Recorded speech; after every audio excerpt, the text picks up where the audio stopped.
反过来，因为你头发就在那里扫来扫去的。阿姨，别叫我小名，叫我梦琪。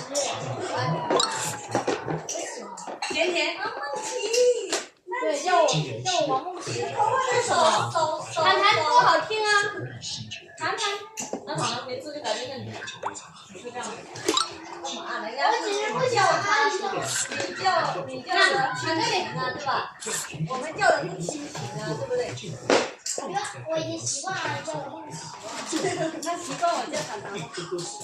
我评价还好。王梦琪，这样子的更